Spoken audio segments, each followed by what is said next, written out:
शुरू करते हैं। ये जो हमने मैप लिया है वो गूगल मैप से मैप लिया है, क्योंकि आजकल हर कोई गूगल मैप की बात करता है, तो आई थॉट कि बेटर हम लोग आपको जो ये जियोग्राफी है वो भी मैप से समझाएंगे तो थोड़ा इजीली हो जाएगा। थोड़ा यूज़ करना चाहिए अगर कोई न्यू न्यू अपडेट्स आता है टेक्नोलॉजीज़ में और उसमें, राइट। ओके, तो यहाँ पर अगर आप देखोगे जैसे तो वैसे तो वहाँ पे फ्लैग्ड हुआ है, एक तरफ आपका ये गोविंद सागर आता है, देन अगर आप नॉर्थ में देखोगे तो आपका ये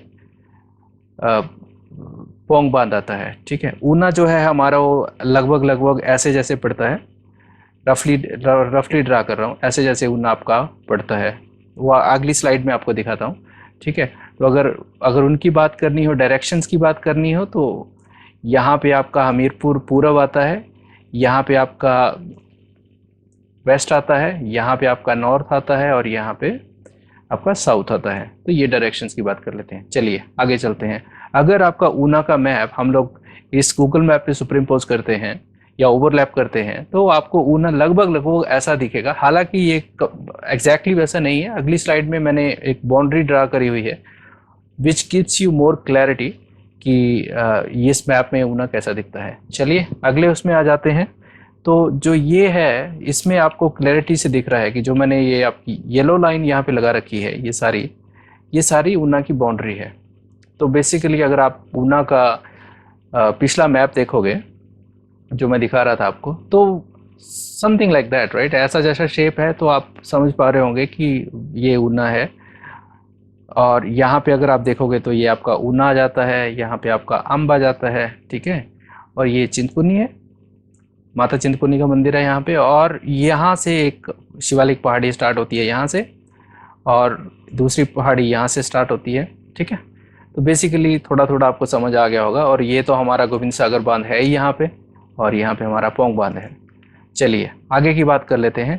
तो पहले बात करते हैं, ऊना दो नदियों के बीच में आता है। एक तो है आपकी सतलुज नदी और दूसरी जो नदी है आपकी वो है ब्यास नदी।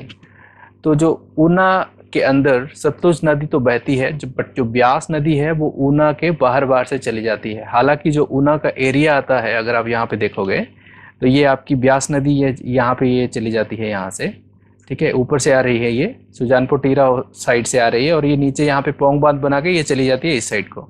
और दूसरी नदी जो है आपकी दक्षिण पूर्व से आती है और ये यहाँ पे चली जाती है। तो अगर आप ये बीच का एरिया देखते हो, ये सारा ऊना है। सो इसीलिए बोलते हैं कि ऊना कौन सी दो नदियों के बीच में स्थित है, तो ब्यास और सतलुज। बट ऊना में सिर्फ सतलुज प्रवाहित होती है, बहती है, ऊना में ब्यास नदी प्रवाहित नहीं होती है।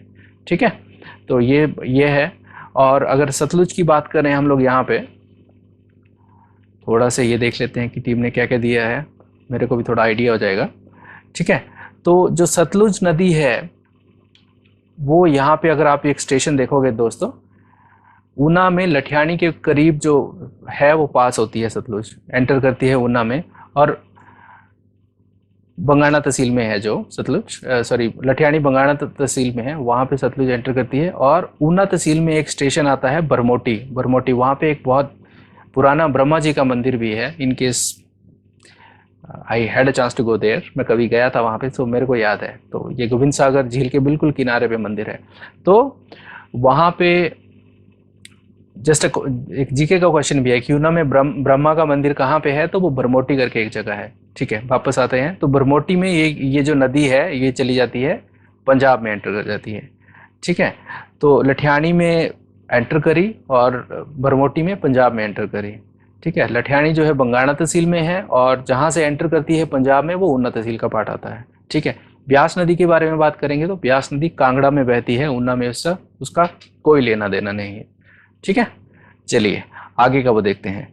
तो ये ऊना का मैप तो समझ ही गए रहेंगे। यहाँ पे अगर आप देखोगे तो यहाँ पे आपका ईस्ट है, यहाँ पे वेस्ट है, यहाँ पे आपका नॉर्थ है, और यहाँ पे आपका साउथ है। Just for the reminder, Una, इसके पूर्व में हमारा कौन सा आता है, पूर्व में हमारा हमीरपुर है, पश्चिम में हमारा पंजाब आता है, उत्तर में हमारा जो है वो कांगड़ा आता है यहाँ पे, और दक्षिण में और दक्षिण पूर्व में हमारा ये बिलासपुर आता है, जो नैना देवी साइड है, ये सारा बिलासपुर है। ठीक है, जस्ट एक बार आपको थोड़ा सा रिकैप हो जाएगा। नेक्स्ट देखते हैं, ऊना की बात करते हैं अभी कि ऊना की भौगोलिक स्थिति एक्चुअली में है क्या। तो ऊना जो है वो दो शिवालिक पहाड़ियों के बीच में है, ठीक है। एक जो पहाड़ी है इसके पश्चिम साइड में है जो इसका बॉर्डर बनाती है पंजाब के साथ। कभी आप होशियारपुर से गगरेट साइड में गए होंगे या ऊना से होशियारपुर गए होंगे तो चढ़ाई चढ़ के जो आप उतरते हो नीचे को, वो शिवालिक पहाड़ियाँ हैं। तो एक तो ये यहाँ पे है शिवालिक पहाड़ी जो आपका पंजाब के साथ बॉर्डर बनाती है, और जो दूसरी पहाड़ी है वो चिंतपूर्णी से स्टार्ट होती है यहाँ पे, और ये ऑल द वे डाउन यहाँ पे जाके ये चली जाती है सीधा बंगाणा तहसील में जाके, ये सतलुज के किनारे पे जाके टर्मिनेट हो जाती है। टर्मिनेट मतलब ख़त्म हो जाती है, ठीक है। चिंतपूर्णी जो ये इस धार को जो ये हिल जो ये माउंटेन रेंज है, ये जो ये लंबी सी आपको पहाड़ी है दिख रही है यहाँ पे, इसको चिंतपूर्णी धार भी बोलते हैं, इसको जसमा धार भी बोलते हैं। और हमीरपुर में इसी धार को, क्योंकि ये बहुत लंबी धार है, इसी धार को 16 सिंगी धार बोलते हैं। तो इस बात का ध्यान रखिएगा कि कभी आपसे पूछा जाएगा कि 16 सिंगी धार को ऊना में क्या बोलते हैं, तो वो चिंतपूर्णी या जसमा धार है, ठीक है। या 16 सिंगी धार कौन सी धार है, तो उसको ऑप्शन होगा जसमा या चिंतपूर्णी धार, तो आप उसको समझ सकते हैं। चिंतपूर्णी धार में एक पॉइंट आता है, एक हाईएस्ट पॉइंट आता है जिसकी ऊंचाई लगभग 1200 मीटर के करीब है, भरवाई करके एक जगह है। तो वहाँ पे चिंतपूर्णी उसका ऊना जिला का सबसे हाईएस्ट पॉइंट है, 1200 के करीब उसकी हाइट है, भरवाई करके जगह है। कुछ बुक्स में बरवेन लिखा है, कुछ में बारवेन लिखा है। हम लोग ऊना से हैं तो वी नो कि इट्स भरवाई। ठीक है दोस्तों, इतना क्लियर हो गया। चलिए आगे चलते हैं। वही बात है कि हमीरपुर में इसको 16 सिंगी धार बोलते हैं, और ये दूसरी जो आपकी शिवालिक पहाड़ी है वो पंजाब के साथ आपका बॉर्डर बनाती है। ऊना दो शिवालिक पहाड़ियों के बीच में है। एक शिवालिक पहाड़ी है जो इसका कांगड़ा के साथ बॉर्डर बनाती है, जिसको चिंतपूर्णी धार बोलते हैं, और वही धार आगे चल के चिंतपूर्णी धार आपका हमीरपुर के साथ बॉर्डर बनाती है, और हमीरपुर को चिंतपूर्णी धार को 16 सिंगी धार बोलते हैं। ठीक है दोस्तों, इतना क्लियर हो गया, राइट। अभी चलते हैं नेक्स्ट स्लाइड में। उसके अलावा दो तो आपकी जो हमने सतलुज और ब्यास नदियां कर ली, उसके बाद ऊना की एक अपनी एक नदी है, ठीक है, जिसका नाम स्वान नदी है। कल कुछ तो मैं एक वीडियोस देख रहा था तो वो स्वान नदी बोल रहे थे, ठीक है, वो CBSE वाले रहेंगे। Means the class was in English, तो दैट लेडी वाज स्वान बोल रही थी। तो आई थॉट कि ठीक है यार, कई बार क्या होता है ना कि you read the books and you don't know the pronunciation, ठीक है। तो ये ऊना की एक अपनी नदी है जिसका नाम स्वान नदी है। जो इसका उद्गम होता है, जो ये स्टार्ट होती है, वो स्टार्ट होती है यहाँ पे दौलतपुर के पास से स्टार्ट होती है, ठीक है। और ये ऑल द वे ऊना दो शिवालिक पहाड़ियों के बीच में बहती हुई संतोषगढ़ एक जगह है हरोली तहसील में, वहाँ से ऊना एग्जिट करके आनंदपुर दूसरी जगह है जहाँ पे ये पंजाब में एंटर कर जाती है, और फिर ये सतलुज के साथ मिल जाती है। तो जो क्वेश्चन नंबर 1 कि जो स्वान नदी है वो किस नदी की ट्रिब्यूटरी है, सहायक नदी है, वो है सतलुज की सहायक नदी, ठीक है। कहाँ से पैदा होती है, कहाँ से उद्गम होता है, दौलतपुर के पास से इसका उद्गम होता है। एग्जैक्टली दौलतपुर नहीं है, दौलतपुर के पास से उसका उद्गम होता है। ऊना की दो शिवालिक पहाड़ियों के बीच में से कौन सी नदी बहती है, स्वान नदी बहती है, ठीक है। अभी थोड़ा आगे जाने से पहले मैं आपको एक चीज़ एक्सप्लेन कर देता हूँ दोस्तों। जैसे ये आउटर हिमालय की पहाड़ियाँ होती हैं ना, जैसे आप मेरा ये देख रहे होंगे, आप इसको थोड़ा नोट करिए, ये ऊपर मैं लिख रहा हूँ, ठीक है। तो इसको चेक करिए पहले। तो दो जो पहाड़ियाँ ऐसे रहती हैं, उनके बीच का जो प्लेन, ये मानिए एक पहाड़ी है, एक दूसरी पहाड़ी है, इसके बीच का जो प्लेन एरिया होता है उनको दून एरिया बोलते हैं, ठीक है। आउटर हिमालय की जो शिवालिक पहाड़ियाँ हैं, इनके बीच का जो एक प्लेन सा मैदानी एरिया आता है उसको दून एरिया बोलते हैं।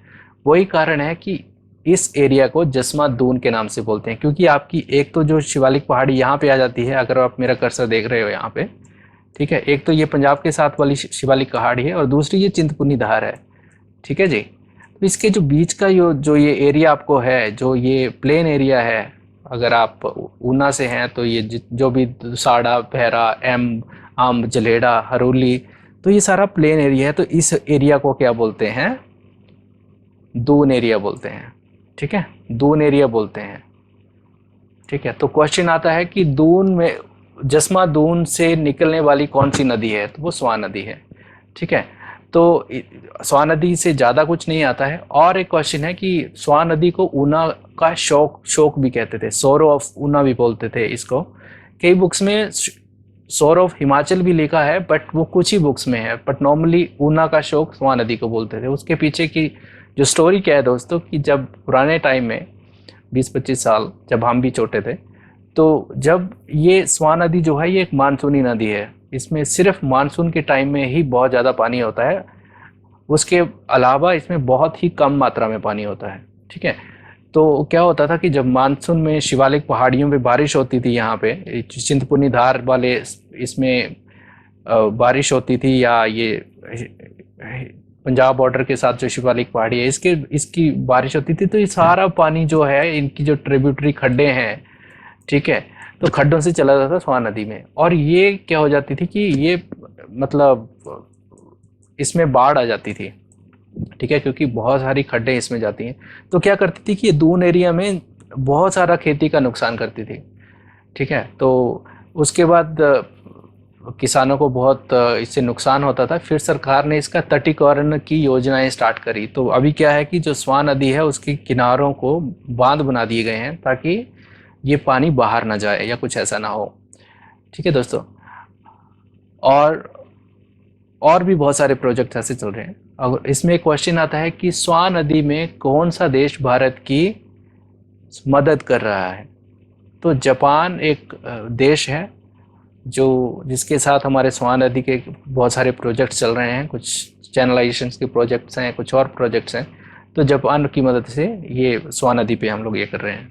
ठीक है, तो इससे ज़्यादा स्वान नदी के बारे में कोई कुछ नहीं पूछा जाता है। हाँ, एक और क्वेश्चन आता है, स्वान नदी का जो प्राचीन नेम क्या था, तो उसका नाम सोमभद्रा था। ऑलराइट दोस्तों, अभी जो जैसा मैं बता रहा था कि जितना जीके का था वो तो कवर हो गया है, but those who are from Una and just want to understand more about Una, उनके लिए ये 30 सेकेंड्स या 40 सेकेंड्स मैं बताता हूँ कि जो छोटी छोटी पहाड़ियाँ हैं ऊना में, ठीक है, उनको क्या बोलते हैं और कहाँ कहाँ पर हैं। तो अगर आप यहाँ पे देखोगे दोस्तों, तो ये चिंतपूर्णी धार तो हमने कवर कर लिया, राइट। तो ये यहाँ पे आती है, ये पहाड़ी सीधा ऑल द वे डाउन आपका कांगड़ा के साथ पहले बॉर्डर बनाएगी यहाँ पे, फिर आपका हमीरपुर के साथ बॉर्डर बनाती है। ठीक है, उसके बाद एक जगह आती है ऊना में, और एक छोटी पहाड़ी है या धार है, जो एक जगह आती है वहाँ पे ध्यूसर महादेव करके। अगर आप बंगाणा तहसील से हो तो आपको ज़्यादा पता रहेगा। तो यहाँ से एक छोटी सी पहाड़ी स्टार्ट होती है। अगर ध्यूसर टेम्पल आप देखोगे तो उसके टॉप से देखोगे तो एक पहाड़ी आगे तक लंबी चली जाती है। ठीक है, तो वो सारी ध्यूसर धार है, और वो धार आगे जाते जाते आपकी सतलुज पे टर्मिनेट हो जाती है। एक तो वो धार है। उसके बाद जब आप लोग पीरनगाह से चढ़ाई चढ़ के बीडू को नीचे उतरते हो, तो एक धार आती है, वो भी ऑल द वे डाउन जाके, मतलब अगर आप यहाँ से देखोगे नॉर्थ टू साउथ जाती है या साउथ ईस्ट जाती है, वो भी सतलुज के किनारे जाके ख़त्म हो जाती है। ठीक है, तो उसका नाम है रामगढ़ की धार, उसको रामगढ़ की धार बोलते हैं। और जो लोग चंडीगढ़ से आते हैं कई बार, तो उनको एक यहाँ पे बनगढ़ की एक पहाड़ी सी दिखती है, then you Punjabi people feel like कि पहाड़ स्टार्ट हो गया। ठीक है, on the left right side जब वो देखते हैं बनगढ़, वहाँ पे एक पुलिस का रिजर्व बटालियन भी रहता है। ठीक है, तो उस धार को बोलते हैं बनगढ़ की धार। ये भी धार आगे जाके सतलुज के किनारे पे टर्मिनेट हो जाती है दोस्तों। ठीक है, तो ये एडिशनल इन्फॉर्मेशन है which may not be asked in your exams, आपके एग्जाम्स में नहीं पूछी जाएगी मोस्टली, बट अगर आप ऊना से हैं तो यू शुड बी नोइंग कि कौन कहाँ पे क्या है। ऑलराइट दोस्तों, so with this note I think I cover everything about your geography of Una district. ज़्यादा इस पे कुछ क्वेश्चंस हैं नहीं। Hope you enjoy this video. Alright, take care and मिलते हैं नेक्स्ट टाइम दोस्तों।